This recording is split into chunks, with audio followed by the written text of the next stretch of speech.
अन्य सदस्यों से कहूंगा नहीं, चलिए अब सभी माननीय सदस्य से कहूंगा कि हर विषय पे हर माननीय सदस्य को आज होने के बावजूद भी मौका नहीं दिया जा सकता, लेकिन सभी सदस्यों को समय समय पे मौका मिलता रहता है। इसलिए माननीय गृह मंत्री जी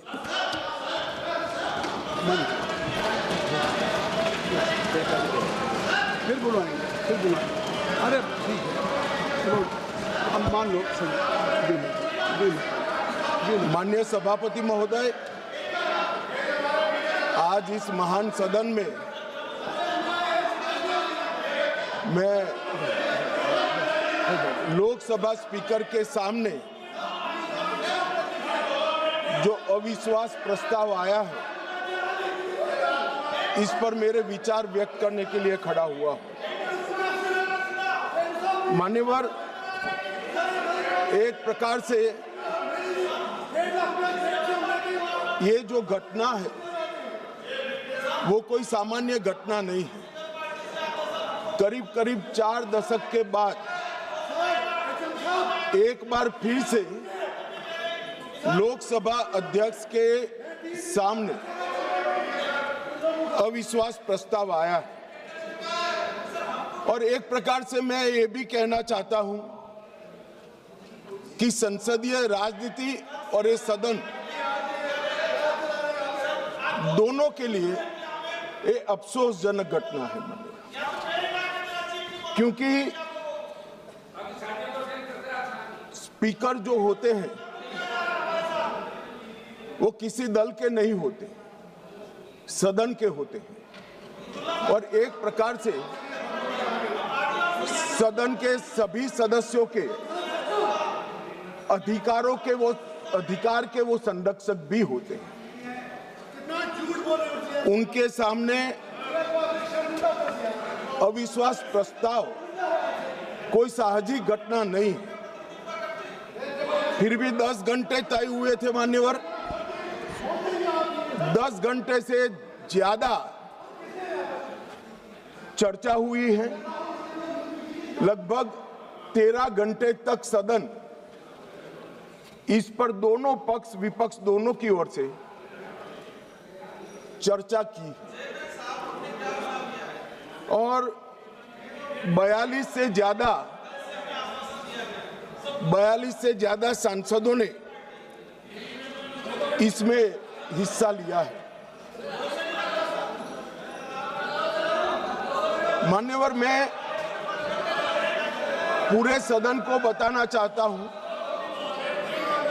कि स्पीकर की नियुक्ति जब हुई, अभी के विद्यमान स्पीकर साहब की जब नियुक्ति हुई, तब दोनों दलों के नेता ने एक साथ उनको आसन पर बिठाने का काम किया। इसका मतलब है स्पीकर को अपने दायित्वों के निर्वहन के लिए पक्ष और प्रतिपक्ष दोनों ने एक प्रकार से मुक्त माहौल भी देना है और दायित्वों के निर्वहन के लिए उनका समर्थन भी करना है। मगर आज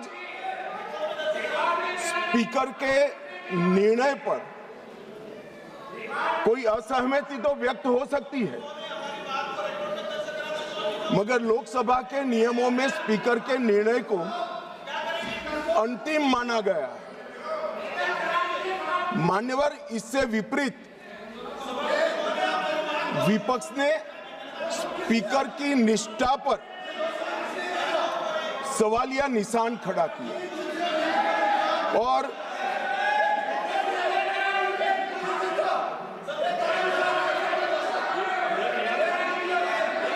अगर आप रिकॉर्ड में आना चाहते हैं, रोड साहब, आप लोग रिकॉर्ड में आना चाहते हैं तो मैं अलाउ कर रहा हूं कि लिखित अपना भाषण कर दें, तो रिकॉर्ड में आ जाएगा। लिखित, आप लिखित भाषण दे दें, रिकॉर्ड में आ जाएगा। अभी जब तक गृह मंत्री जी बोल रहे हैं, आप लिखित दे देंगे। गृह मंत्री जी अब हो गई, आपको ले करने के लिए परमिशन दे दिया इंजीनियर साहब, ले कर दीजिए। ठीक है, बैठिए। राजकुमार हो गया भैया, सुन लिया, देख लिया सबने। मान्यवर, ये लोकसभा भारत के लोकतंत्र की सबसे बड़ी पंचायत है और न केवल भारत, दुनिया भर में हमारी लोकतंत्र की एक साख बनी है, प्रतिष्ठा बनी है और पूरी दुनिया ये लोकतंत्र की प्रतिष्ठा को स्वीकार करती है। जब इस पंचायत के मुखिया पर, इसके अभिभावक पर, उसकी निष्ठा पर सवालिया निशान लगता है तो केवल देश में नहीं, पूरी दुनिया में हमारी लोकतांत्रिक प्रक्रिया पर सवाल खड़े होते हैं। इसलिए आमतौर पर कभी स्पीकर के सामने अविश्वास प्रस्ताव नहीं आता है। चैम्बर में जाकर उनसे बात हो सकती है। स्पीकर दोनों दल को एक सदस्यों की संयुक्त बैठक भी बुलाते हैं, उसमें मध्यस्थता भी करते हैं और सारे इश्यू रिजॉल्व होते हैं। मगर यहां अजीब दृश्य खड़ा हुआ है। चैम्बर में जाते हैं तो स्पीकर साहब की सुरक्षा को चिंता और न हो, इस प्रकार का माहौल खड़ा कर दिया जाता है। इससे शर्मनाक कोई चीज नहीं हो सकती। अब किस प्रकार की व्यवस्था चाहते हैं? स्पीकर का पद पार्टी से ऊपर उठाकर संविधान ने स्पीकर के पद को एक प्रकार से मध्यस्थी की भूमिका में रखा है। आपने मध्यस्थता करने वालों पर ही शंका के सवाल उठा दिए। मैं बाद में आता हूं कि क्यों उठाए, परंतु मान्यवर 75 साल से हमारे ये दोनों सदनों ने हमारे लोकतंत्र की नींव को पाताल से गहरा पहुंचाया है और वो नींव जो पाताल से गहरी पहुंची है, इसकी साख पर विपक्ष ने आज एक प्रकार से सवालिया निशान। मान्यवर, मैं आज विपक्ष ने जो सवाल उठाए हैं उस पर भी बाद में बात करूंगा, मगर मैं पहले कहना चाहता हूं मान्यवर, हमारा जो स्पिरिट है और जो इस सदन का एक प्रकार से इतिहास भी है, सदन आपसी विश्वास से चलता है। पक्ष और विपक्ष दोनों के लिए सदन के स्पीकर जो होते हैं वो कस्टोडियन होते हैं, मगर उनको लोकसभा कैसे चलानी, इसीलिए इसी लोकसभा ने कुछ नियम बनाए हैं। हम हमारे अधिकार के लिए बात कर सकते हैं, हम भी कर सकते हैं, विपक्ष के मित्र भी कर सकते हैं, मगर ये सदन कोई मेला नहीं है। सदन के अंदर सदन के चलाने के नियमों के अनुसार खड़ा होकर बोलना पड़ता है। मानिए, जो सदन के नियम परमिट नहीं करते हैं उस हिसाब से बोलने का किसी को अधिकार नहीं है, कोई भी हो इसको अधिकार नहीं। जब आप सदन के नियमों को, लोकसभा को चलाने के नियमों को नजरअंदाज करोगे तो स्पीकर का पवित्र दायित्व है कि कोई भी सदस्य हो इसको रोके, टोके और निकाल कर बाहर करे। माने, और ये जो अधिकार है वो कोई ये कह रहे हैं कि भाजपा आई तो ये होगा, एनडीए है तो ये होगा। हमारे समय में नियम नहीं बने हैं भाई, ये नियम नेहरू जी के समय से चले आते हैं और एक एक धारा मैं चर्चा करने के लिए तैयार हूं। कितनी बार कांग्रेस ने तोड़ी है मान्यवर, मगर वो तोड़े तो हम तोड़े ऐसा मेरा नहीं कहना है। मेरा इतना ही कहना है कि अधिकारों के संरक्षण के लिए तो हम सहमत हैं, परंतु नियमों का क्या? स्वच्छंदता से यहां नहीं बोला जा सकता। नियम अनुसार सबको बोलना पड़ता है। और स्पीकर जब निर्णय देते हैं वो निर्णय हो सकता है हमें भी अनुकूल न हो सकता है विपक्ष को भी अनुकूल। इसके पर मंतव्य तो सभी सदस्यों का हो सकता है, मगर स्पीकर के निर्णय पर शंका नहीं कर सकते, इनकी निष्ठा पर शंका नहीं कर सकते हो आप। निर्णय कभी हमें अनुकूल लगेगा, कभी नहीं लगेगा, कभी लगेगा, कभी विपक्ष को अनुकूल लगेगा, नहीं लगेगा, मगर निर्णय से असहमति व्यक्त करने तक तो सभी लोग सहमत हो सकते हैं। मगर विपक्ष अगर निर्णय की निष्ठा पर सवाल खड़ा करता है तो मान्यवर ये बहुत दुर्भाग्यपूर्ण है और निंदनीय भी है। इसकी घोर निंदा हम इस सदन में खड़ा रहकर करता हूं। मान्यवर, जब आप अध्यक्ष की निष्ठा पर सवाल करते हो तो आप अजीब प्रकार की स्थिति का निर्माण कर देते हो। जिसको मध्यस्थता करनी है, जिसका संरक्षण अभी लोकसभा के कार्यकाल की समाप्ति तक आपको मांगना है, उसके पर ही आप निष्ठा पर सवाल कर देते हो। मान्यवर, ये हमारी परंपरा, उच्च परंपराओं का निर्वहन करने के लिए ये बहुत अफसोसजनक घटना है। मान्यवर, मैं हमारे लोकतंत्र में अनेक बार परिवर्तन है। हमारी पार्टी की राजनीतिक यात्रा के जीवन में हम तो ज्यादातर वही बैठे हैं। बहुत कम समय है कि हम यहाँ बैठे, ज्यादातर तो कांग्रेस पार्टी और उनके साथी ही बैठे। हम भी विपक्ष में रहे, मगर 3 बार लोकसभा के स्पीकर पर अविश्वास का प्रस्ताव आया। भारतीय जनता पार्टी और एनडीए कभी विपक्ष के में रहते हुए लोकसभा स्पीकर पर अविश्वास का प्रस्ताव नहीं लाए। हमने रचनात्मक विरोध पक्ष के रूप में काम किया है। मान्य, हमने स्पीकर की पद को, गरिमा को संरक्षण करने का काम किया है और स्पीकर से हमारे कानूनी अधिकार, संवैधानिक अधिकारों के लिए संरक्षण की मांग भी करी है। हम कभी भी स्पीकर के सामने अविश्वास का प्रस्ताव लेकर नहीं आए। मान्यवर, अब तक 3 प्रस्ताव आए। 54 में जीवी मावलंकर जी के खिलाफ सोशलिस्ट पार्टी लेकर आई। 66 में सरदार हुकम सिंह जी, जो तत्कालीन लोकसभा के अध्यक्ष है, उसके सामने समाजवादी पार्टी लेकर आई और 87 में श्री बलराम जाखड़ के खिलाफ कम्युनिस्ट पार्टी ऑफ इंडिया लेकर आई। और ये सारे कमोबेश आज किसके साथ बैठे हैं? यूपीए में अंदर है। मान्यवर, एक घमंडिया गठबंधन के सदस्य हैं और आज कांग्रेस पार्टी लेकर आई है, सबने समर्थन किया है।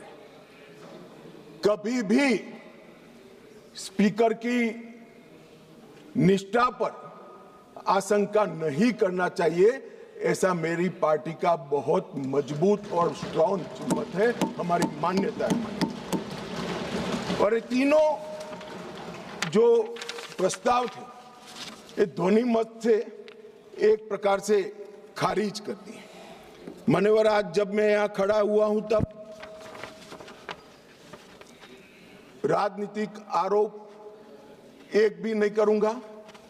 करे हुए राजनीतिक आरोपों का जवाब जरूर दूंगा, कस कर दूंगा, परंतु मैं राजनीतिक आरोप एक भी नहीं करूंगा। मान्यवर, हम सब स्पीकर के महत्व को जानते हैं। लोकसभा के अध्यक्ष विधायी न्यायशास्त्र के सर्वोच्च न्यायाधीश होते हैं। उनके कार्यवाही के बारे में करे हुए फैसलों में सर्वोच्च अदालत भी दखल नहीं कर सकती। मान्यवर, ये प्रोटेक्शन उनको संविधान ने दिया हुआ है और वो इसलिए दिया है कि स्पीकर निर्भीक रूप से अपना काम कर सके और अध्यक्ष का प्रथम कर्तव्य होता है कि व्यवस्था और शिष्टाचार को बनाए रखना। दूसरा कर्तव्य है सभी को मौका देना और न्यायपूर्ण व्यवहार करना। परंतु प्रथम कर्तव्य क्या बताया गया?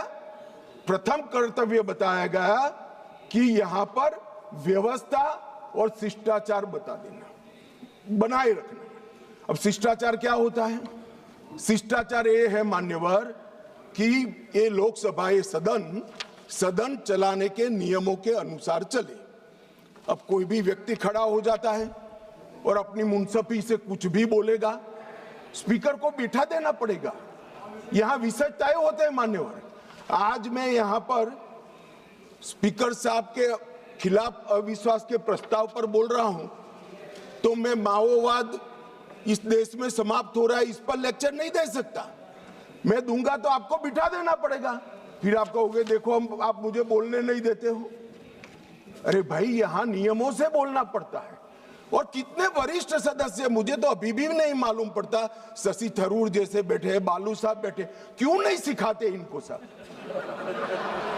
इतना सिखा दे तो ये समस्या का वही समाधान हो जाए मन में। और हमारे लोकसभा के नियमों में भी स्पीकर साहब को कई अधिकार दिए। कोई भी सदस्य भाषण करता है तो स्पीकर साहब को एड्रेस कर करता है। स्पीकर के माध्यम से, लोकसभा अध्यक्ष के माध्यम से विपक्ष सत्ताधारी पक्ष को कुछ कह सकता है और स्पीकर साहब के माध्यम से सत्ताधारी पक्ष विपक्ष पर कुछ आरोप लगा सकता है। लोकसभा के नियम 351 में 374 अव्यवस्था, अनुशासनहीनता की स्थिति में स्पीकर को चेतावनी करने का अधिकार है, नामित करने का अधिकार है, निष्कासन करने का अधिकार है और निलंबित करने का भी अधिकार है। मुझे बताइए साहब, सभी सदस्य इस बात पर सहमति व्यक्त करेंगे कि वेल में आकर कागज फाड़कर स्पीकर की चेयर पर फेंकना आप असहाय बना देना चाहते हो स्पीकर साहब को? किस प्रकार से सदन चलाएंगे? सदन किस प्रकार से चलाएंगे? टेबल पर नाचते हैं। मैं समझ रहा हूं साहब, किसी के एडवाइजर एक्टिविस्ट हो सकते हैं, किसी के एडवाइजर आंदोलनकारी हो सकते हैं, मगर आंदोलन और एक्टिविस्ट को सदन में सदन के नियमों के अनुसार ही चलना पड़ेगा, क्योंकि यहां पर नियम बनाए गए। नियम 375 के तहत गंभीर अव्यवस्था की स्थिति में सदन को स्थगित करना होता है। मान्यवर, आप किसी को बोलने ही नहीं दोगे। कितने भी बड़े महत्वपूर्ण मुद्दे हो, खड़े होकर आप विरोध करते रहोगे और प्रधानमंत्री जी की चेयर तक सारे महिला सांसद एकत्रित होकर आ जाएंगे। ये मैं नहीं मानता किसी भी प्रकार से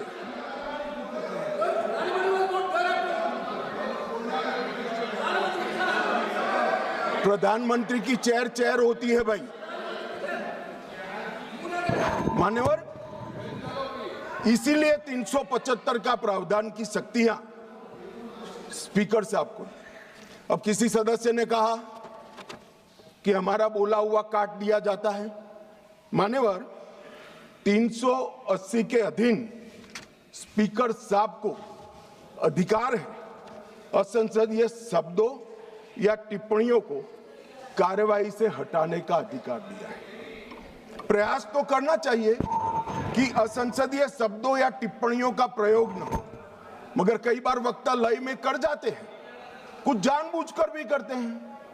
मगर लय में की हुई असंसदीय टिप्पणियां संसद के इतिहास में रखनी चाहिए क्या? कोई नहीं कहेगा रखनी चाहिए। असंसदीय टिप्पणियां संसद के इतिहास में रखने से आने वाले दिन के सांसद भी यही संस्कार लेकर जाएंगे। जब व्यवधान आता है और हटा दिया जाता है तो वो अपने आप, मैंने भी पढ़ा है विधानसभा में जब पहली बार विधायक बना कि क्या हटा दिया, तो मालूम पड़ता है कि ये शब्द हटा दिया जो असंसदीय है, मुझे नहीं बोलना है। मगर यहां तो आग्रह है कि हम कोई भी भाषा का प्रयोग करें, इसको रखने दीजिए। ऐसे सदन नहीं चलता। ये सदन के असंसदीय शब्दों का लिस्ट कोई एक कार्यकाल में नहीं बना है मान्यवर।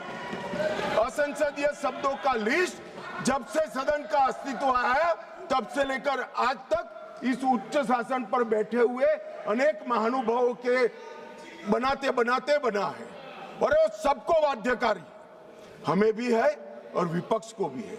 अगर आप कहते हैं कि सदन चलाने के नियम और असंसदीय शब्दों का लिस्ट हमें बाध्यकारी नहीं है, तो ऐसा नहीं होगा। आपको अधिकार दिया है, संविधान ने अधिकार दिया है मगर कोई विशेषाधिकार नहीं दिया है। इमरजेंसी नहीं है भैया, कोई विशेषाधिकार नहीं है। अधिकार का संरक्षण कर सकते हैं, मगर विशेषाधिकार के मुगालते में जो लोग जीते हैं उनको उनकी पार्टी और जनता भी संरक्षण नहीं देती है। इसलिए छोटे छोटे छोटे छोटे छोटे छोटे होते जा रहे हैं। मान्यवर, लोकसभा स्पीकर, उनके अध्यक्ष, उनका महत्व सदन, देश और अंतर्राष्ट्रीय स्तर पर है। वो एक प्रकार से पीठासीन अधिकारी मात्र नहीं है, हमारी विधायी चेतना और हमारे लोकतंत्र के गरिमा का प्रतीक स्पीकर होता है। जब आप उसके खिलाफ निष्ठा पर सवाल उठाते हो तो आप विधायी चेतना और लोकतंत्र की गरिमा पर सवाल उठा रहे हो। और मान्यवर, ये अंतर उनको आप लाइए ना, प्रधानमंत्री जी के खिलाफ अविश्वास का प्रस्ताव लाइए, कोई विरोध नहीं कर रहा। हम मुद्दों पर चर्चा, यहां पर भी मैं मुद्दों पर जवाब दूंगा, परंतु हम मुद्दों पर जवाब देंगे। हम नहीं कहेंगे कि आज का दिन अफसोसजनक है। प्रधानमंत्री जी को हटाने का प्रस्ताव सदन में आ ही सकता है, मगर लोकसभा के कस्टोडियन पर हटाने का प्रस्ताव मैंने तो कम से कम मैं इसको साहजिक घटना नहीं देता। मान्यवर, संविधान ने किसी भी एक्सट्रीम परिस्थिति की कल्पना कर प्रावधान बनाए हैं। ये कोट कर रहे हैं 94C के अंदर इफेक्टिव मेजोरिटी से स्पीकर साहब को हटाया जा सकता है, मगर ऐसे तो युद्ध के समय में कई सारे अधिकार सरकार को प्राप्त होते हैं, आज उसका उपयोग नहीं कर सकते। ये असाधारण परिस्थितियों में स्पीकर को हटाने के लिए, लोकसभा हटाने के लिए किया गया प्रावधान है। ये रोजमर्रा की चीज नहीं है, इसका उपयोग रोज रोज नहीं करना चाहिए, कोई ऐसी घटना हो तब करना चाहिए। मान्यवर, अनुच्छेद 96 के तहत अध्यक्ष को हटाने का प्रस्ताव जब विचाराधीन हो तब संबंधित पीठासीन अधिकारियों अध्यक्ष की सदन की अध्यक्षता नहीं करेंगे। क्या हुआ, पहले 3 बार आया, मैंने कहा तीनों बार प्रस्ताव कांग्रेस पार्टी सत्ता में थी तब आए, हम नहीं लाए थे मगर आए। तीनों वक्त ये परंपरा रही कि जब स्पीकर की पर अविश्वास की प्रस्ताव की चर्चा होगी तब स्पीकर साहब इस स्थान पर आसन ग्रहण नहीं करेंगे। तीनों बार, मगर 14 दिन तक सबने अध्यक्षता करी। एकमात्र स्पीकर श्री ओम बिरला है जिन्होंने मॉरल ग्राउंड पर, जब से उन्होंने इसको नामित किया तब से नहीं। और ये हमें मॉरल ग्राउंड सिखा रहे हैं। बिरला साहब को मॉरल ग्राउंड मत सिखाइए। जब आपकी बारी थी, आपकी पार्टी से चुने हुए संसद सदस्य स्पीकर बने थे और आप पार्टी में थे, तब सब बैठे थे, बिरला साहब नहीं बैठे। मान्यवर, उनको मत देने का अधिकार नहीं है, तो वो तो बैठे ही नहीं है, तो मत कहां से देंगे। चर्चा में भाग लेने का अधिकार है, मगर वो बैठेंगे ही नहीं तो चर्चा में कहां। अब इससे उच्च मॉरल ग्राउंड कोई हो नहीं सकता। मान्यवर, इसकी प्रशंसा करने की जगह इसकी निंदा करें। मान्यवर, 94C के तहत अध्यक्ष को केवल असाधारण और गंभीर परिस्थितियों में हटाया जा सकता है, और वहां पर रूटीन प्रोसीजर नहीं रखी। 3 प्रकार की मेजोरिटी होती है, सिंपल मेजोरिटी, इफेक्टिव मेजोरिटी और स्पेशल मेजोरिटी जो 2/3 का है। सभी पद के लिए हमारे संविधान ने अलग अलग प्रावधान किए हैं। प्रधानमंत्री जी को हटाना है तो सादा बहुमत चाहिए, मगर स्पीकर को हटाना है तो इफेक्टिव मेजोरिटी चाहिए। ये एक प्रकार से ये स्पीकर संविधान में लिखा है भाई, पढ़ लीजिए। मान्यवर, ये एक प्रकार से संरक्षण दिया गया। जैसे न्यायपालिका के आप बैठ जाइए दादा, बैठ जाइए। मान्यवर, ये पद की गरिमा और निष्पक्षता बनाए रखने के लिए एक कार्यकाल तक की इनको एक प्रकार से सुरक्षा देने का काम हुआ है। मान्यवर, मैं अविश्वास प्रस्ताव के जो रखा गया है उस पर भी बात करना चाहता हूं।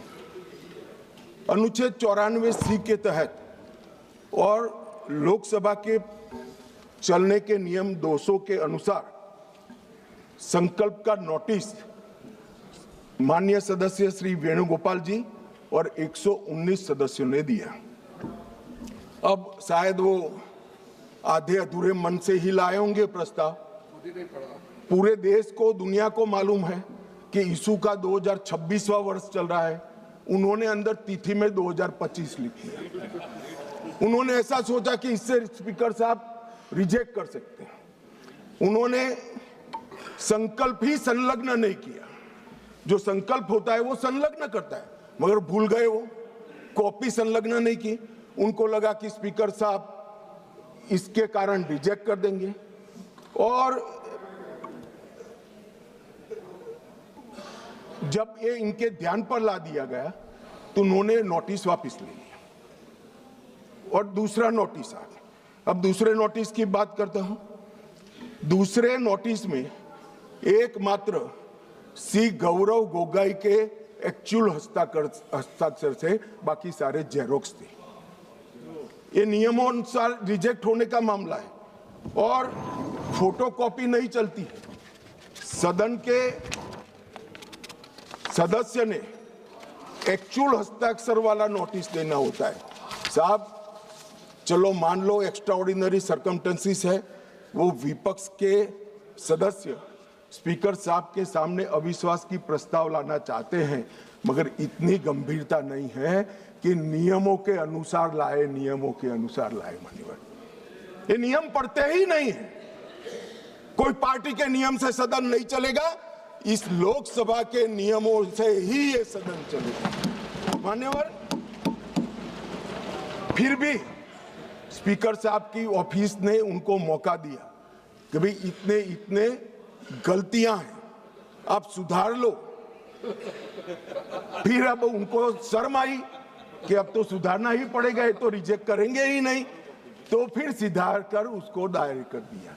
और मान्यवर, हाई मॉरल ग्राउंड की बात करते हैं और सदन में गंभीरता की बात करते हैं। ये दोनों चीजें इससे ही प्रकाशित होती हैं। हाई मॉरल ग्राउंड ये है कि दो बार नियम अनुसार अविश्वास का प्रस्ताव न होने के बावजूद श्रीमान बिरला जी ने, हमारे अध्यक्ष जी ने उनको मौका देकर नोटिस सुधारने के लिए मौका दिया। और गंभीरता की बात है, 4 दशक के बाद जिस नियम का उपयोग करके प्रस्ताव आया, वो प्रस्ताव नियम अनुसार ही नहीं है। ये नियम को मानते ही नहीं है मान्यवर, और फिर कहते हैं कि हमें बोलने नहीं देते, हमें बोलने नहीं देते। मान्यवर, क्या कुछ सदस्यों ने कहा कि माइक के कारण आया है, माइक बंद हो रहा है। अभी गिरिराज जी भी खड़े होकर बोल रहे थे पप्पू जी के खिलाफ, तो माइक बंद कर दिया। गिरिराज जी का भी बंद होता है मंत्री होने के बावजूद। ऐसा नहीं है भाई, ये सदन नियमों से चलता है और जो नियम अनुसार नहीं करेगा, डिसिप्लिन से नहीं करेगा, उसका माइक बंद ही हो जाएगा और उसका माइक बंद हो ही जाना चाहिए।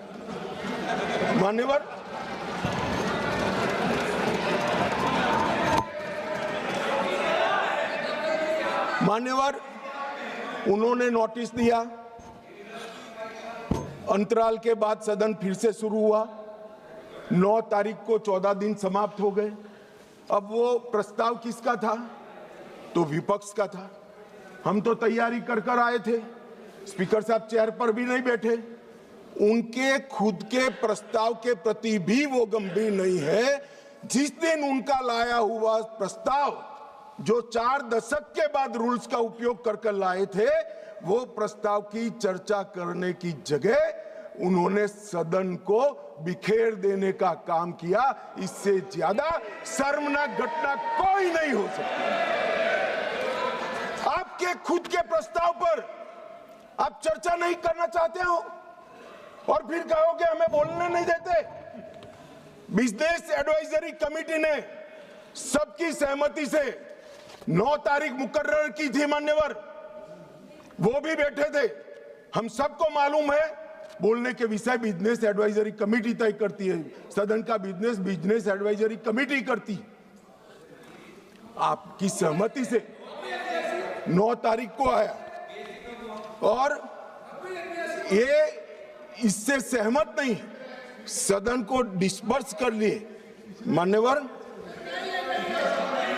और मैंने तो साहब ये कितनी गंभीरता है मैं बताता हूं। इन्होंने पूरे भाषण मैंने ध्यानपूर्वक पढ़े भी है, सुने भी है मान्यवर। 80% से ज्यादा भाषण स्पीकर के कंडक्ट पर नहीं है, सरकार का विरोध करने के लिए। अरे भले आदमी, सरकार का विरोध करने के लिए ढेर सारी धाराएं हैं, ढेर सारे नियम हैं। आप सरकार का विरोध करने के लिए आज लोकतंत्र के गरिमा का प्रतीक लोकसभा स्पीकर पर आप सवालिया निशान देते। मान्यवर, कल भी कहा कि कैसे हुआ मान्यवर। तीनों बार लोकसभा के स्पीकर के खिलाफ जब अविश्वास प्रस्ताव आया, डेप्यूटी स्पीकर ने इसको संचालित किया। अब ये कल अभी कहेंगे, कल भी कह रहे थे आपने डेप्यूटी स्पीकर अपॉइंट भी नहीं किया मान्यवर। 66 और उसके बाद आने वाले अविश्वास प्रस्ताव बलराम जाखड़ साहब के पास आया। दोनों वक्त डेप्यूटी स्पीकर थे, पद खाली नहीं था, डेप्यूटी स्पीकर रखे थे, मगर दोनों कांग्रेस पार्टी ने ही अपने रख दिए थे साहब। अब ये कहते हैं कि डेप्यूटी स्पीकर पर हमारा अधिकार है। दोनों समय डेप्यूटी स्पीकर कांग्रेस पार्टी ने अपने खुद के रखे थे। आपको स्थान खाली है, इसका मुद्दा उठाने का अधिकार ही नहीं है। आपने तो विपक्ष का स्थान अपने सदस्य से भर दिया था।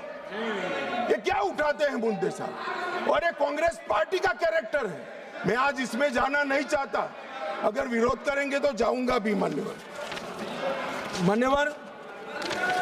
फिर उन्होंने कहा भाई एसवी के राव आपकी पार्टी के सदस्य थे और दोनों बार एसवी के राव उपाध्यक्ष थे।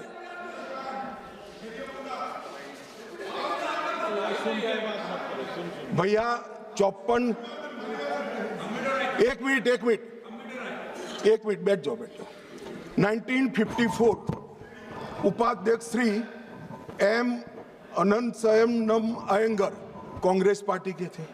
1966 एसवी के राव उपाध्यक्ष, वो भी कांग्रेस पार्टी के थे। आप तो विपक्ष को इसका भी, हमने तो कम से कम खाली रखा है आपके लिए, आपने तो खाली भी नहीं रखा, सत्ताधारी पार्टी से ही भर दिया।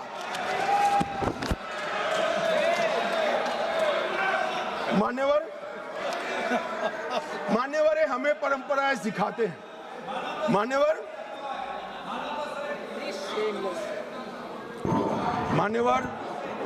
मैं विद्यमान लोकसभा स्पीकर साहब के लिए भी कुछ जरूर कहना चाहता हूं मान्यवर। 16वीं लोकसभा में 331 बैठकें थी, 17वीं लोकसभा में 274 और 25 से अब तक 25 तक 103 बैठकें हुई। 25 में बजट सत्र जो था 118% उत्पादकता वाला हुआ।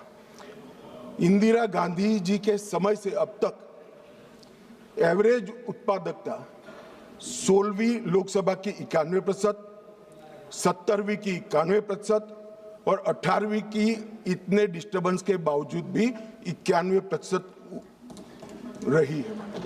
मैक्सिमम स्पीकर साहब के कार्यकाल के अंदर एक हुआ है। शून्यकाल की अवधि को अध्यक्ष जी ने 5 घंटे तक पहुंचाया। साहब, मुझे भी विधायक सांसद रहते हुए 30 साल हुए, मैंने कभी नहीं देखा रात को 12 बजे तक सदस्यों को शून्यकाल उठाने का मौका हमारे स्पीकर, लोकसभा स्पीकर 202 सांसदों को मान्यवर प्रश्न उठाने का मौका मिला और 19 में जुलाई में 161 सांसदों को शून्यकाल उठाने का मौका दिया गया मान्यवर। अब ये कहते हैं मौका नहीं मिलता है। मान्यवर, नई आवाजों को प्रोत्साहन करना भी स्पीकर का एक नैतिक दायित्व होता है। 19 में रिकॉर्ड 78 महिलाएं संसद में चुनकर आई। सभी महिला सांसदों को बोलने का अधिकार हरेक को 78 की 78 महिला सांसदों को बोलने का अधिकार हमारे स्पीकर साहब ने दिया है। बिरला जी के आग्रह से सदन के अंदर क्षेत्रीय भाषाओं का उपयोग भी बढ़ा और लगभग 14 भाषाओं में भाषण यहां पर करा गया। मान्यवर, बहुत बड़ी बात, सदस्य अपनी भाषा में बात कर सकता है और पहली बार अनुवाद की पैनल पूरी हुई है मान्यवर, और ये बहुत बड़ी बात है। डिजिटल संसद 2.0 लगभग 8000 घंटे का ऑडियो विजुअल रिकॉर्डिंग डिजिटल कर दिया गया है। आज युवाओं को संसद की भाषण और चर्चाएं सुननी है तो वो डिजिटली मान्यवर उपलब्ध है। राष्ट्रीय ई विधान एप्लीकेशन पूरी लोकसभा को पेपरलेस करने की दिशा में हम आगे बढ़ चुके हैं। और मान्यवर, राष्ट्रमंडल अध्यक्षों के पीठासीन अधिकारियों का 28वां जो सम्मेलन हुआ, इसमें बिरला साहब के भाषण को उपस्थित सभी संसद के स्पीकर्स ने इसकी बुरी प्रशंसा कर संसद की बढ़ा है। बिरला साहब ने ही बिल पर प्री सेशन ब्रीफिंग करने का अवसर सांसदों को दिया और सबसे बड़ी बात, अंग्रेजों के समय में बनी हुई संसद से हम भारत की आजादी के बाद बनी हुई संसद में भी बिरला साहब मान्यवर, ये मैं इसलिए बता रहा हूं कि इसमें से कोई चीज उनकी मंशा से नहीं की है, सबको सर्वसहमति से किया है। मान्यवर, पूरे देश भर में भारतीय जनता पार्टी की छवि खंडित करने के लिए एक प्रचार चल रहा है। उन्हें बोलने नहीं दिया जाता, मगर मैं जो लोग ये प्रयास कर रहे हैं उनको कहना चाहता हूं, इससे भारतीय जनता पार्टी की छवि खंडित नहीं होती। क्योंकि कौन बोलेगा, कितना बोलेगा, कब बोलेगा और क्या बोलेगा, वो निर्णय सत्ताधारी पार्टी नहीं कर सकती। मान्यवर, आप करते हो, ये स्पीकर करते हो। जब आप सुन लो ना, सुन लो, पहले सुन लो। मान्यवर, मैं स्पष्ट करना चाहता हूं कि हमने कभी विपक्ष की आवाज दबाने का काम नहीं किया। और ये लोग जो अभी मेरी आवाज दबाने का प्रयास कर रहे हैं, उनको मैं कहना चाहता हूं, विपक्ष की आवाज दबाने का काम तो 1975 में हुआ था, जब समूचा विपक्ष जेल के अंदर बंद कर दिया गया। ये विपक्ष की आवाज दबाना कहते हैं मान्यवर। और ये नियमों के अनुसार सदन चलाने का दायित्व मान्यवर स्पीकर का होता है, और ये स्पीकर को जो दायित्व दिया है वो लोकसभा के नियमों के तहत दिया है, जो बिरला साहब के समय में नहीं बने। 349 इनकी अविश्वास की प्रस्ताव में जिस स्पीकर के अधिकार के कारण अविश्वास प्रस्ताव लाए, मैं सब स्पष्ट करना चाहता हूं। सदन में सदस्य का समग्र आचरण कैसा हो वो तय करने का अधिकार नियम संख्या 349 में पीठ को दिया है, आसन को दिया है। बोलते वक्त भाषा, प्रासंगिकता और मर्यादा तीनों उसका निर्णय करने का काम माननीय अध्यक्ष जी को दिया है। मैंने पहले भी कहा कि मैं आज यहाँ स्पीकर साहब के अविश्वास के प्रस्ताव पर बोल रहा हूं, तो इस देश में माओवाद समाप्ति के कगार पर आया, इस पर नहीं बोल सकता, इसकी प्रासंगिकता नहीं है मान्यवर। और कितना बोलना है इसके लिए भी कुछ नियम बने हैं, कुछ परंपराएं बनी हैं। और मान्यवर, ये जो कहते हैं, मैं आज कांग्रेस पार्टी को थोड़ा बताना चाहता हूं। मान्यवर, 70वीं लोकसभा कांग्रेस पार्टी को 157 घंटे और 55 मिनट का समय दिया गया, जबकि उनके 52 सदस्य थे। इसकी तुलना में बीजेपी को 349 घंटे और 8 मिनट दिए गए, जबकि हमारी सदस्य संख्या 303 ही। प्रोरेटा देखे तो बीजेपी से कांग्रेस पार्टी को 6 गुना अधिक समय देने का काम स्पीकर साहब ने किया है। मगर साहब, सीन कैसा है? दूसरे शब्दों में बीजेपी के पास 6 गुना अधिक सदस्य थे, मगर हमें अन्याय हुआ है। और 18वीं लोकसभा में कांग्रेस पार्टी द्वारा कल तक 71 घंटे बोला गया, उनके पास 99 सदस्य हैं। और भारतीय जनता पार्टी को 71 बनाम 122 घंटे मिले हैं, जबकि हमारे 239 सदस्य हैं। तो एक प्रकार से इसमें भी 18वीं लोकसभा में भी कांग्रेस को भाजपा से 2 गुना समय। और मान्यवर, विपक्ष के नेताजी का ग्रीवेंसेस है कि मुझे बोलने नहीं दिया जाता, विपक्ष के नेता की आवाज दबा देते।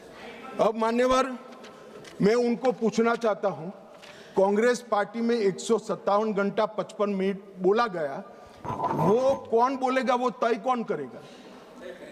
स्पीकर करेंगे क्या? नहीं, वो तय आपको करना है, विपक्ष के नेता ने करना है। मगर बोलने का मौका आता है तब जर्मनी होते हैं, इंग्लैंड होते हैं मान्यवर, और फिर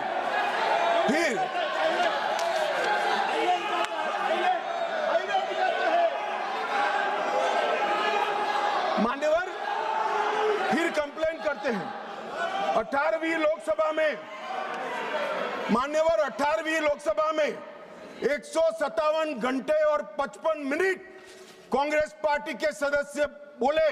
मैं आपके माध्यम से विपक्ष के नेता को पूछना चाहता हूं, आप कितना बोले? क्यों नहीं बोले? कौन से स्पीकर ने रोका था आपको? कोई नहीं रोक सकता। एक गलत प्रचार किया जा रहा है लोकसभा को बदनाम करने के लिए। मान्यवर, 18वीं लोकसभा में, इस लोकसभा में जो सदन अभी अस्तित्व में है, 71 घंटा दिया गया आपको। कितना बोले भाई? और क्यों नहीं बोले? वो तो आपका अधिकार है, कौन बोलेगा? अरे वो छोड़िए साहब, विपक्ष के नेता की पार्टी लोकसभा स्पीकर पर अविश्वास का प्रस्ताव लेकर आई है, उस पर भी विपक्ष के नेता कुछ नहीं बोलते हैं। तो भैया क्यों लाए हो प्रस्ताव? मान्यवर, ये बोलने नहीं देते हैं, वो ठीक नहीं, वो बोलना नहीं चाहते हैं। और बोलना चाहते हैं तो नियम अनुसार बोलना नहीं आता है। ये कोई सभा नहीं है, यहां पर हर सदस्य ने लोकसभा के नियमों के अनुसार बोलना है। अब उन्होंने कहा, कल माननीय सदस्य वेणुगोपाल जी ने मुद्दा उठाया, 40 बार या 38 बार जो बोले, मुझे फिगर याद नहीं है, विपक्ष के नेता को टोका गया, रोका गया। भाई, स्पीकर के द्वारा एक बार टोकने के बाद दूसरी बार आप वही बात करोगे तो स्पीकर के पास क्या विकल्प रहता है? जब यहां से श्री राजनाथ सिंह जी ने कह दिया कि अप्रकाशित पुस्तक है, आप मैगजीन को कोट नहीं कर सकते, और मैगजीन भी वो जिसकी छवि उनके पार्टी के मैगजीन की हो। मान्यवर, इसको कोट कर लोकसभा में बोलने का किसी को अधिकार नहीं है, मगर आप उसी विषय पर बोलोगे तो आपको टोकना पड़ेगा। फिर उन्होंने कहा, वो उसके बाद SIR पर चर्चा थी, मैं यहीं बैठकर उनको सुन रहा था। मेरे जवाब में वो खड़े हो गए, स्पीकर साहब ने उनको बोलने के लिए कहा। ऐसा नहीं है, नहीं कहते हैं। मेरे भाषण के बीच में मुझे भी बिठा दिया और विपक्ष के नेता को बुला दिया। तो उन्होंने कहा, आप पहले मैं कहता हूं वो बोलिए। अब साहब मुझे बताओ, किसी भी वक्ता का भाषण कोई अन्य संसद सदस्य कैसे तय कर सकता है? मैं क्या राहुल गांधी जी को कह सकता हूं कि आप ये बात पहले बोलिए, दूसरी बोलिए, तीसरी बोलिए, चौथी बोलिए? नहीं कह सकता। अगर मैं नहीं कह सकता तो वो भी नहीं कह सकते। मान्यवर, वो कहते हैं कि ये करिए, फिर भी सदन डिस्टर्ब किया तो अचानक उनको एक आइडिया आया कि एक आइडिया है। फिर अपने आप उन्होंने आइडिया को सर्टिफाइड कर दिया, गुड आइडिया, ऐसा करके सर्टिफाइड। आइडिया क्या था कि मेरी प्रेस कॉन्फ्रेंस पर बहस हो जाए। भाई ये साख मार्केट नहीं है, लोकसभा है। यहां बहस के विषय तय होते हैं और आपके परनाना से लेकर आपकी दादी जी से लेकर आपके पिताजी तक बड़े बड़े नेता थे भारत के, किसी की प्रेस कॉन्फ्रेंस पर लोकसभा ने बहस नहीं करी है मान्यवर। और अगर ये अपेक्षा करते हैं कि इनकी महान प्रेस कॉन्फ्रेंस पर जिसकी बुनियाद झूठ थी उस पर सदन बहस करे, तो इस सदन का स्तर न गिरने देकर श्री ओम बिरला जी ने सदन पर उपकार किया है।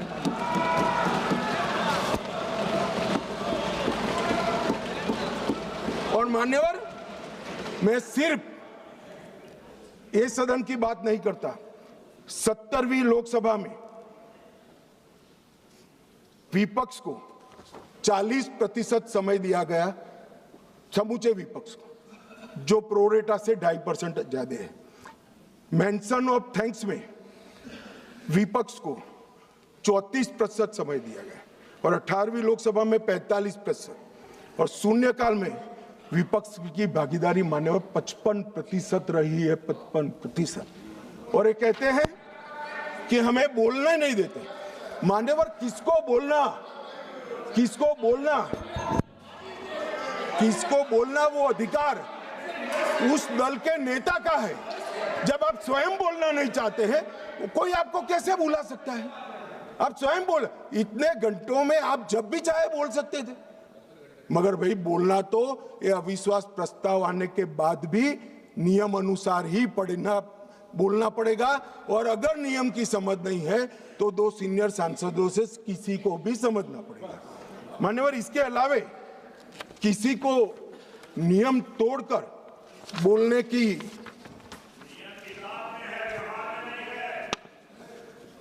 ये व्यवहार पर भी आता हूं, थोड़ी देर ठहर जाइए। मान्यवर, ये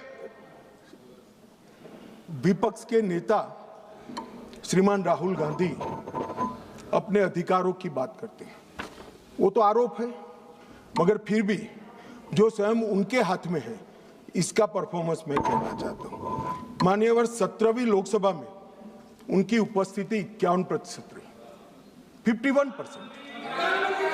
मान्यवर, राष्ट्रीय औसत 67% है। 16वीं लोकसभा में उनकी उपस्थिति 52% रही, जबकि राष्ट्रीय औसत 80% है। और 15वीं लोकसभा में उनकी उपस्थिति 43% रही, जबकि राष्ट्रीय औसत 76% है। मान्यवर,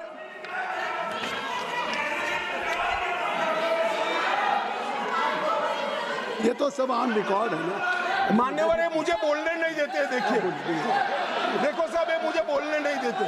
जब तक यील्ड नहीं करेंगे आप लोग नहीं। देखिए, केसी वेणुगोपाल जी, गृह मंत्री जी जो कह रहे हैं अटेंडेंस पे, वो सब मेंबर्स का रिकॉर्ड पे है। वो अगर उसमें कोई गलत हो, अगर कोई गलत बात कही हो कि नहीं इनका अटेंडेंस ज़्यादा है, एवरेज से ज़्यादा है, तो वो बात आप खड़ा करिए, उस बात पे आप कहिए क्या कहना चाहते हैं।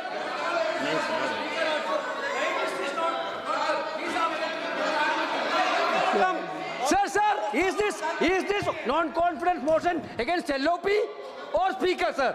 नहीं I thought that Home Minister is talking about the non-confidence He's motion quite against aware. LOP. He's quite Complaint aware. against LOP. No, he's quite This aware is that non-confidence motion against There Speaker. is no confidence Not against motion LOP. against the Speaker, and it has been brought by your Congress party.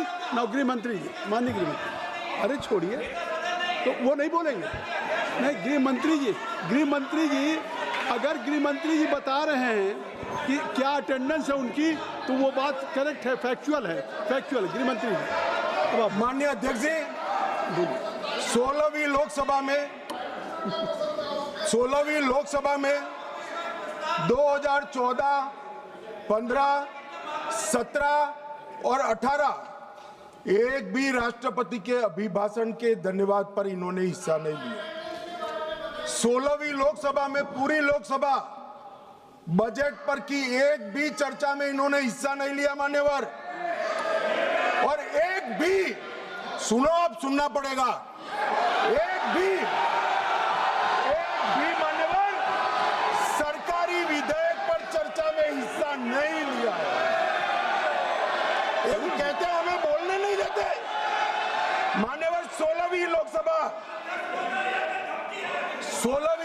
में और 17वीं लोकसभा में 19, 20 और 21 राष्ट्रपति अभिभाषण पर हिस्सा नहीं लिया।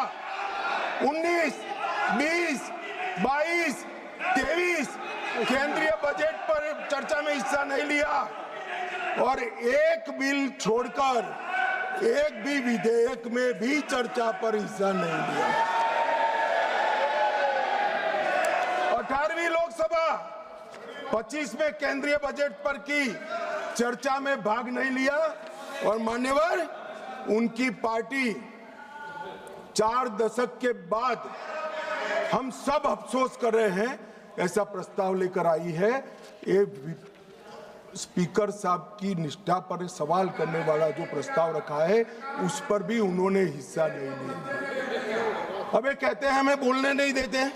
मेरा कहना है कि वो बोलना नहीं चाहते। मान्यवर, कई सारे ऐसे विधेयक हैं, बहुत महत्वपूर्ण युगांतकारी विधेयक है। भूमि अधिग्रहण हिस्सा नहीं, संविधान का 122वां संशोधन हिस्सा नहीं, आधार प्रणाली हिस्सा नहीं, मुस्लिम महिला तलाक विधेयक हिस्सा नहीं, जम्मू कश्मीर पुनर्गठन विधेयक हिस्सा नहीं, 370 को रद्द करना हिस्सा नहीं, नागरिकता संशोधन सीएए हिस्सा नहीं, महामारी रोग संशोधन विधेयक हिस्सा नहीं, पूरा शीतकालीन सत्र अनुपस्थित रहे, भारतीय न्याय संहिताओं के 3 युगांतकारी कार्यक्रम आए, बिल आए, हिस्सा नहीं, इनकम टैक्स सुधार का बिल आया, हिस्सा नहीं, वित्त विधेयक 24 हिस्सा नहीं,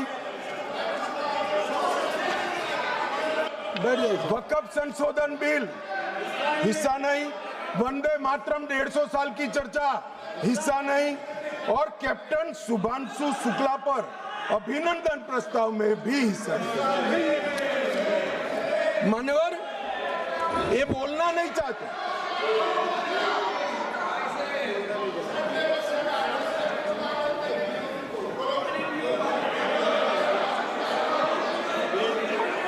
आप बैठ जाए। दादा, ममता दीदी टिकट काट देगी, बैठ जाओ। बैठ जाओ, स्वागत है बैठ जाओ। मान्यवर, अब मैं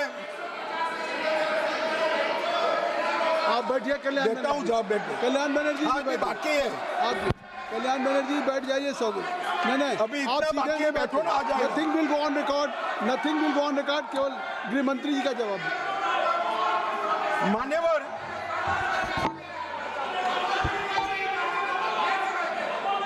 आप गृह मंत्री जी जवाब दें। गृह मंत्री जी आप जवाब दें। मान्यवर, राहुल गांधी जी माननीय विपक्ष के नेता, कांग्रेस पार्टी के भी बड़े नेता, हो सकता है कि अपनी पार्टी के प्रचार के लिए अपने पार्टी के प्रचार के लिए उनको देश भर में कहीं पर भी जाना पड़ता है और उस वक्त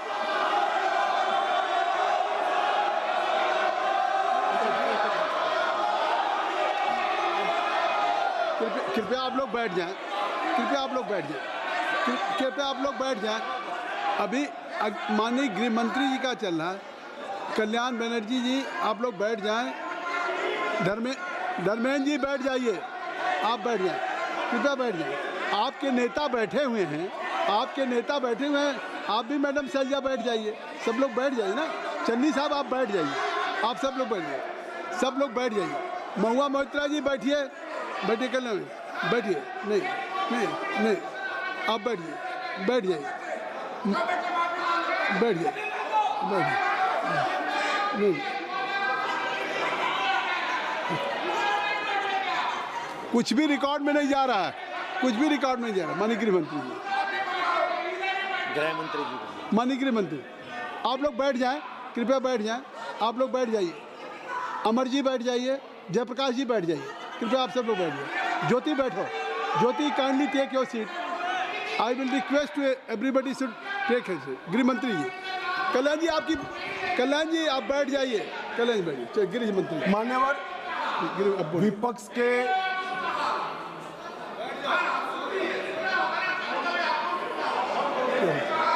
मान्यवर विपक्ष के नेता राहुल गांधी जी कांग्रेस पार्टी के भी बड़े नेता हैं। कई बार सार्वजनिक जीवन में ऑब्जर्व किया जाता है, लोकसभा चलती हो और पार्टी के बड़े कार्यक्रम लगते हैं, चुनाव लगता है और वरिष्ठ नेताओं को, जनता को अपनी पार्टी के विचार बताने के लिए, अपने प्रचार के लिए जाना पड़ता है। बहुत स्वाभाविक घटना है, सिर्फ राहुल जी के साथ नहीं हुआ, अनेक नेताओं के पास। मगर इसमें रसप्रद ये है कि यहां नहीं थे तो कहां थे। मान्यवर शीतकालीन सत्र 2025 वो जर्मनी की यात्रा पर थे। बजट सत्र 25 वियतनाम की यात्रा पर थे। बजट सत्र 23 इंग्लैंड की यात्रा पर थे। बजट सत्र 18 सिंगापुर और मलेशिया की यात्रा पर थे। मॉनसून सत्र 20 विदेश यात्रा पर थे। बजट सत्र 15 इसमें से 60 दिन विदेश यात्रा में रहे। अब सब एक भयंकर कोइंसिडेंट है। जब भी बजट सत्र आता है या महत्वपूर्ण सत्र आता है, उनकी विदेश यात्रा लग जाती है और फिर कहते हैं हमें बोलने नहीं देते। भाई विदेश से सदन में कैसे बोलोगे बताओ भाई, कोई मुझे समझा दे। मान्यवर, जो आदमी जर्मनी में है, इंग्लैंड में है, सिंगापुर में है, वो यहाँ कैसे बोलेगा? यहाँ वीडियो कॉन्फ्रेंस का कोई प्रावधान नहीं है मान्यवर, वरना तो वीडियो कॉन्फ्रेंस से भी उनको बुलवा देते। और मान्यवर, आज जब विपक्ष स्पीकर साहब के कंडक्ट पर सवाल खड़ा कर रहा है, कंडक्ट सिर्फ स्पीकर का नहीं देखा जाता, ये सदन पक्ष, प्रतिपक्ष और स्पीकर और माननीय राष्ट्रपति महोदय, ये सब मिलकर सदन बनता है। तो स्पीकर के कंडक्ट की टीका कर रहे हो, आपके कंडक्ट पर भी तो कभी बात करो। ये क्या हुआ मान्यवर? यहां पर ट्रेजरी बेंच पर प्रधानमंत्री बैठे हैं, दौड़ के आकर गले लग जाना, ऐसा कभी नहीं हुआ मान्यवर। कभी ऐसा नहीं हुआ कि सत्ताधारी पक्ष के सदस्यों के सामने फ्लाइंग किस करोगे। कभी ऐसा नहीं हुआ सदन में आंख मटकाओगे मान्यवर। मुझे तो बोलने में मान्यवर, ये कंडक्ट जो है, ये कंडक्ट जो है वो स्पीकर साहब के कंडक्ट पर सवाल उठा रहे हैं। मैं इनको पूछना चाहता हूं, एक मिनट माननीय गृह मंत्री जी, माननीय गृह मंत्री जी, माननीय गृह मंत्री जी, एक मिनट। अगर सभी माननीय सदस्यों की सहमति हो तो सभा की कार्रवाई जब तक गृह मंत्री जी की स्पीच चल रही है समय बढ़ा दिया जाए। मान्यवर, किसी सीसीबी के सामने हम एक उंगली दिखाते हैं तो 4 उंगलियां अपने सामने उठती है। ये जब लोकसभा स्पीकर के कंडक्ट पर सवाल करते हैं, समूचे विपक्ष को मैं कहना चाहता हूं, मान्यवर किस तरह से ये कंडक्ट की बात कर रहे हैं जब उनके सर्वोच्च नेता ही आंख मारते हैं, आकर प्रधानमंत्री के गले लिपट जाते हैं, फ्लाइंग किस करते हैं। मान्यवर ये बताता है कि वो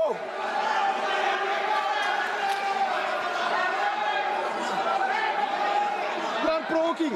No, you are provoking. No, please.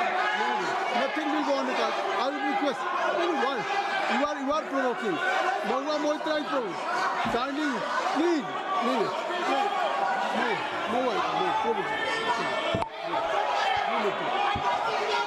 मान्यवर मेरा कोई शब्द संसद प्रणालिका के अनुकूल नहीं है, तो इसको आप हटा सकते हैं।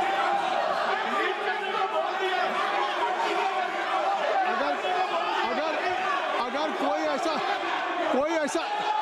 ऐसा शब्द होगा तो उसको मैं कार्रवाई में देख लूंगा। कोई शब्द होगा तो उसको कार्रवाई में देख लूंगा। चलिए, मैं कार्रवाई में देख लूंगा। मैं देख लूंगा।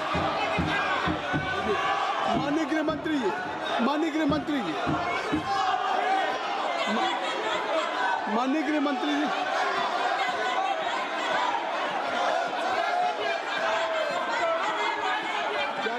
को बुलाइए। सर कोई शब्द मेरा असंसदीय हो तो क्या इसको डिलीट कर दीजिए। मैं माननीय गृह मंत्री जी के आप सुन लें, माननीय गृह मंत्री जी के जो वक्तव्य हैं उसको मैं कार्रवाई में देख लूंगा। अगर कोई शब्द असंसदीय होगा तो मैं उसको कार्रवाई का हिस्सा नहीं बनने दूंगा। माननीय गृह मंत्री जी,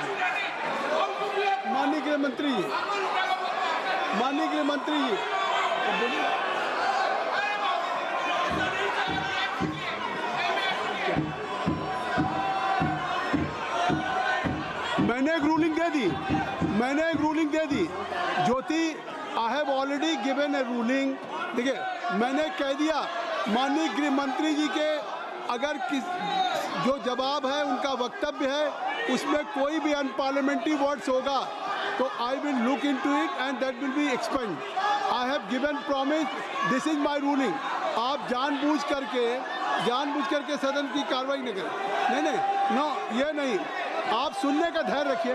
आपने इतनी बातें कही, नहीं, you have spoken, I think so, you have made a lot of charges against the government. नहीं, in your speech Gaurav Gogoi also he has spoken against the government. अगर उसका जवाब दे रहे हैं, अगर गृह मंत्री जवाब दे रहे हैं तो उनका अधिकार है, आप इसको सुनिए। यही तो कह रहे हैं। नहीं, सदन नियमों से चलेगा, सदन परंपराओं से चलेगा। नहीं, आखिर आप बोले, आपको किसी ने डिस्टर्ब नहीं किया। गौरव जी, मेरी रिक्वेस्ट सुन लें। आप ज्योति चलो, मैं कह रहा हूँ, आप कृपया चलें। जब मैं कह रहा हूँ कि धर्मेंद्र जी, गौरव जी, आखिर आप लोगों ने इस अविश्वास प्रस्ताव पे, मोशन पे आपने हर दल के लोगों ने जो बातें हुई, अविश्वास के साथ साथ सरकार के खिलाफ भी आपने कहा, सरकार के ऊपर आरोप लगाया, प्रधानमंत्री पे आरोप लगाया आपने सरकार। तो अगर अब गृह मंत्री जी सरकार की तरफ से जवाब दे रहे हैं तो उनको पूरा अवसर है, क्योंकि आपने अगर आरोप लगाए हैं, आपने कंडक्ट से हट करके केवल स्पीकर के उस टेक्स्ट तक नहीं थे। Jyoti madam, Jyoti, your most of the speaker they have level charges against. और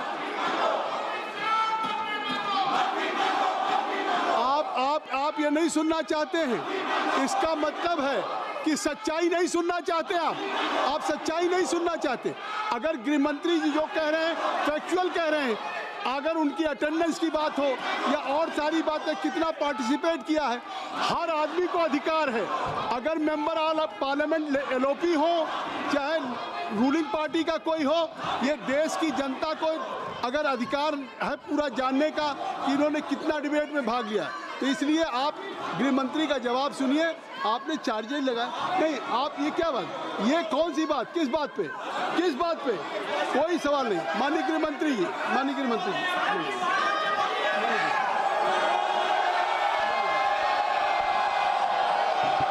nothing will go on record. Nothing will go on record.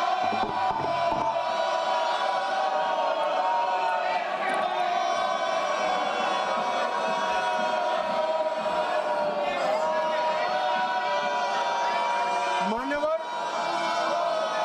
जब विपक्ष के सदस्य श्री गौरव गोगोई भाषण कर रहे थे, उन्होंने किया कि हम चीन की सीमा की चर्चा करना चाहते थे। एक अप्रकाशित पुस्तक के रेफरेंस से चर्चा करना चाहते हैं, आपने करने नहीं दिया। मगर मैं पूरी कांग्रेस पार्टी को पूछना चाहता हूं कि अक्साई चीन का 38,000 वर्ग किलोमीटर क्षेत्र किसके समय में चीन हड़प गया? कांग्रेस पार्टी के समय में हड़प गया। और साहब, उस वक्त विपक्ष को प्रधानमंत्री जी ने जवाब क्या दिया? श्री जवाहरलाल नेहरू ने कि वहां घास का एक तिनका भी नहीं उगता है। ये तो उनकी मानसिकता है। 1962 में चीन पूरा नैफा बढ़ा लिया। नेहरू जी ने कहा, my heart goes out to the people of Assam. Assam को बाय बाय कह दिया मान्यवर। इनके समय में चीन ने भारत का एक बहुत बड़ा क्षेत्र हड़प लिया, और वो चीन की बात कर रहे हैं। मान्यवर, जब कांग्रेस के रक्षा मंत्री एंटोनी जी यहाँ थे, उन्होंने कहा 6 सितंबर 2013 को देश की संसद में कहा कि सीमा पर सड़कें बनाएंगे तो दुश्मन अंदर आ जाएगा। तो सेनाएं किसके लिए है मान्यवर? और स्वयं लीडर ऑपोजिशन लोकलाओं में हमारे और चीन की सेनाएं आमने सामने थी। वो चीनी दूतावास में मुफ्त मीटिंग कर रहे। पहले तो उन्होंने डिनाई किया, पर चीनी दूतावास जब इसका कंफर्मेशन किया तो उन्होंने कहा जानकारी लेने के लिए गए। अरे जानकारी लेनी थी तो रक्षा मंत्री जी को मिलते, प्रधानमंत्री जी को मिलते, राष्ट्रपति जी को मिलते। चीन के दूतावास से जानकारी आप लेना चाहते हो मान्यवर? वर्ष 2005-06 में राजीव गांधी फाउंडेशन को चीनी दूतावास से 1 करोड़ 35 लाख रुपया का अनुदान मिला। ये राजीव गांधी फाउंडेशन चीनी दूतावास से दान लेता है, और इसी के तहत इनका FCRA का लाइसेंस 2022 में रद्द होगा। अब मुझे बताएं कांग्रेस के लोग कि ये पैसों से क्या रिसर्च किया गया?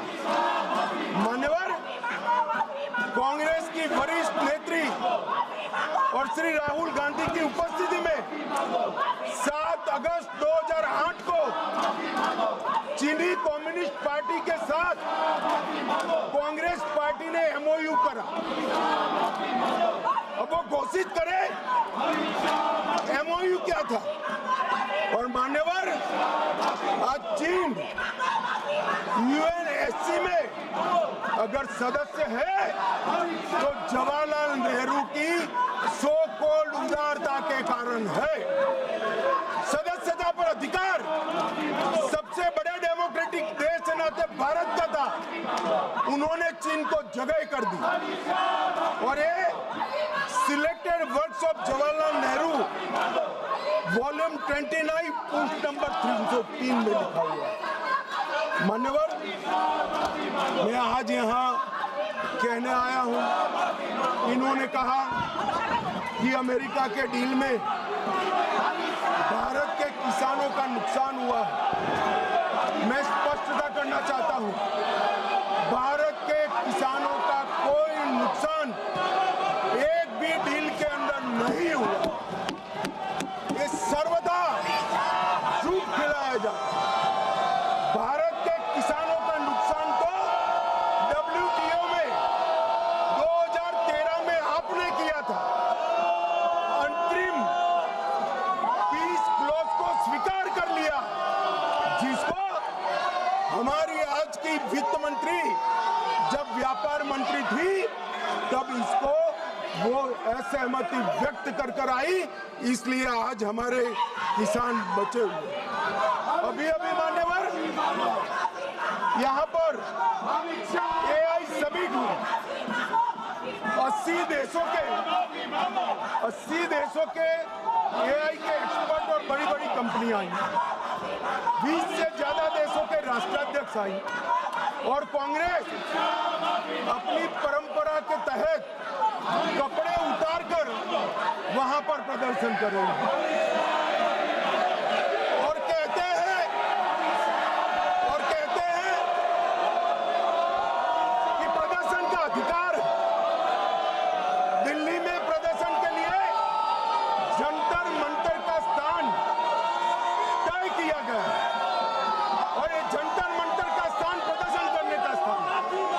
अब जहां 22 राज्यों के अध्यक्ष बैठे हैं, राष्ट्राध्यक्ष बैठे हैं, वहां जाकर भारत की शान बिगाड़ने का काम।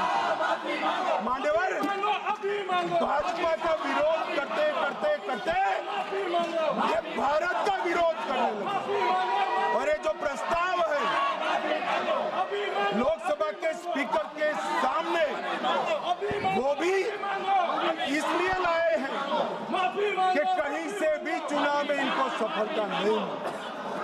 चुनाव आयोग पर शंका उठाना, सुप्रीम कोर्ट पर शंका उठाना, न्यायपालिका पर शंका उठाना, एजेंसियों पर शंका उठाना और स्पीकर की चेयर पर भी शंका करना, एक टोटल नकारात्मक मोड़ में कांग्रेस आ गई है मन। और इसलिए ये सदन बहुमत के साथ एक बढ़ता दिखाई पड़ता है कि इस प्रस्ताव को बहुमत के साथ खारिज कर दिया जाए।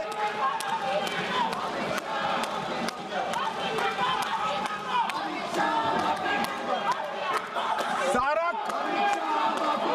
खारिज कर दिया जाए और स्पीकर के पद की गरिमा को पुनः प्रस्तावित कर बिरला जी के नेतृत्व में ही ये सदन 24 तक इस लोकसभा के अंत तक चले, ऐसी मेरी सभी सदस्यों से विनम्र प्रार्थना है। धन्यवाद। श्री मोहम्मद जावेद साहब।